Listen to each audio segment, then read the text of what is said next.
Hi, and welcome. I'm Brian Price, and this is the first in a series of 15-minute readings from James Allen's classic As a Man Thinketh. In today's segment, we'll hear the foreword and Chapter 1, Thought and Character, laying the foundation for the book's powerful message about how our inner thinking shapes every part of our lives. Let's dive in.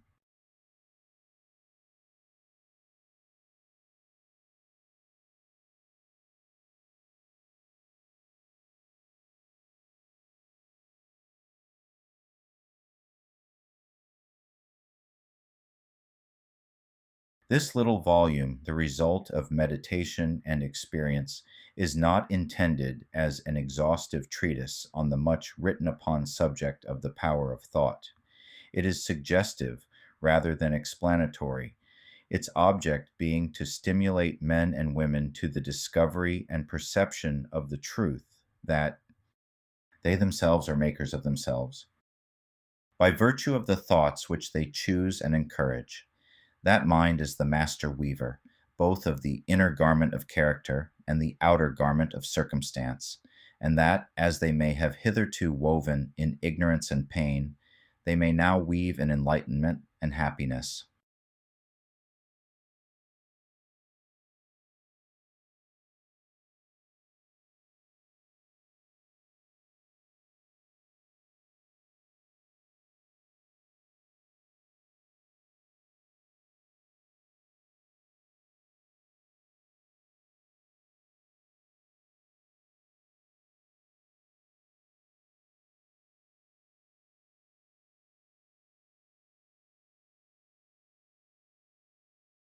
Broad Park Avenue, Ilfracombe, England.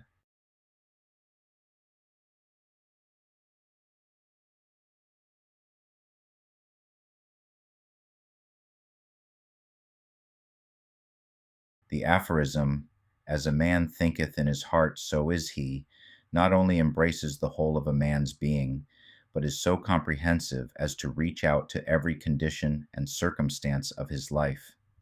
A man is literally what he thinks, his character being the complete sum of all his thoughts.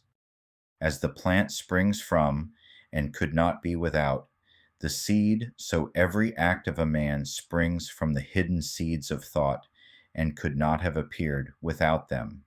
This applies equally to those acts called spontaneous and unpremeditated, as to those which are deliberately executed. Act is the blossom of thought, and joy and suffering are its fruits.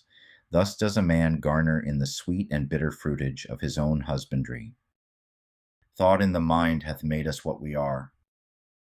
By thought was wrought and built. If a man's mind hath evil thoughts, pain comes on him as comes the wheel of the ox behind. If one endure in purity of thought, joy follows him, as his own shadow, sure. Man is a growth by law, and not a creation by artifice, and cause and effect is as absolute and undeviating in the hidden realm of thought as in the world of visible and material things. A noble and godlike character is not a thing of favor or chance, but is the natural result of continued effort in right thinking, the effect of long cherished association with godlike thoughts. An ignoble and bestial character, by the same process, is the result of the continued harboring of groveling thoughts. Man is made or unmade by himself. In the armory of thought, he forges the weapons by which he destroys himself. He also fashions the tools with which he builds for himself heavenly mansions of joy and strength and peace. By the right choice and true application of thought, man ascends to divine perfection. By the abuse and wrong application of thought, he descends below the level of the beast. Between these two extremes are all the grades of character, and man is their maker and master. Of all the beautiful truths pertaining to the soul which have been restored and brought to light in this age, none is more gladdening or fruitful of divine promise and confidence than this, that man is the master of thought, the molder of character, and the maker and shaper of condition, environment, and destiny. As a being of power, intelligence, and love, and the lord of his own thoughts, man holds the key to every situation, and contains within himself that transforming and regenerative agency by which he may make himself what he wills. Man is always the master, even in his weaker and most abandoned state. But in his weakness and degradation, he is the foolish master who misgoverns his household. When he begins to reflect upon his condition and to search diligently for the law upon which his being is established, he then becomes the wise master, directing his energies with intelligence and fashioning his thoughts to fruitful issues. Such is the conscious master, and man can only thus become by discovering within himself the laws of thought, which discovery is totally a matter of application, self analysis, and experience. Only by much searching and mining are gold and diamonds obtained, and man can find every truth connected with his being if he will dig deep into the mine of his soul, and that he is the maker of his character, the molder of his life, and the builder of his destiny. He may unerringly prove if he will watch, control, and alter his thoughts, tracing their effects upon himself, upon others, and upon his life and circumstances, linking cause and effect by patient practice and investigation, and utilizing his every experience, even to the most trivial everyday occurrence, as a means of obtaining that knowledge of himself which is understanding, wisdom, power. In this direction, as in no other, is the law absolute that he that seeketh findeth, and to him that knocketh it shall be opened. For only by patience, practice, and ceaseless importunity can a man enter the door of the temple of knowledge.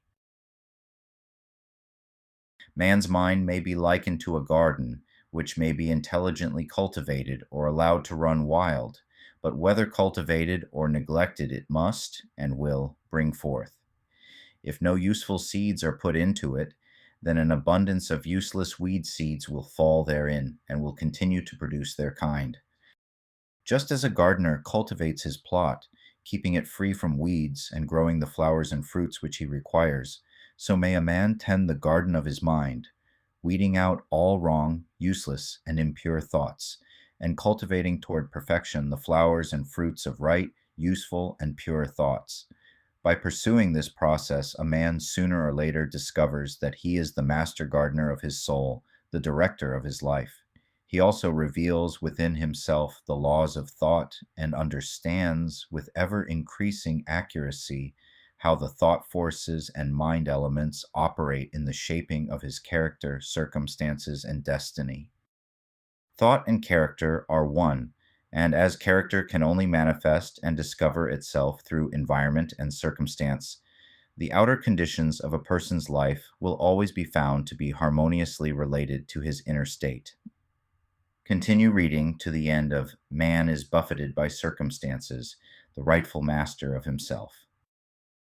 That brings us to the end of our first segment of As a Man Thinketh.